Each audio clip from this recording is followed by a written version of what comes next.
In this exercise, we will learn the pattern stamp tool.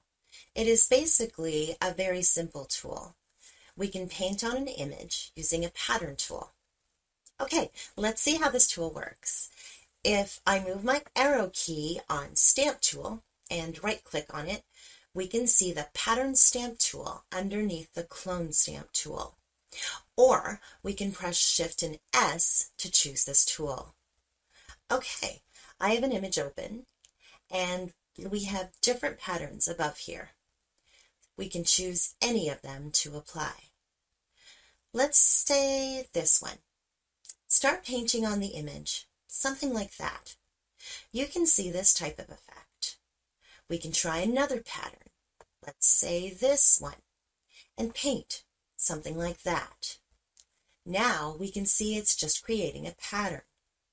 This tool will work to create a pattern on images. If we would like to create our own pattern, for example, we would go to the Edit menu and click on the Define Brush Pattern.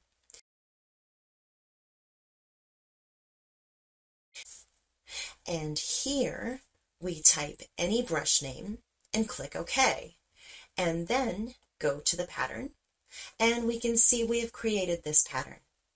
Okay, now if I create a new layer on it and hide this one layer to check the pattern, then start painting on an image, we can see the results.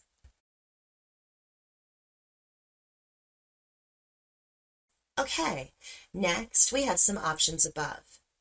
This option we have already done. It will work the same, but the option is different. That is Impressionist. If I check this mark and try it, something like that, we can see it is making all the images blurred and it mixes everything up.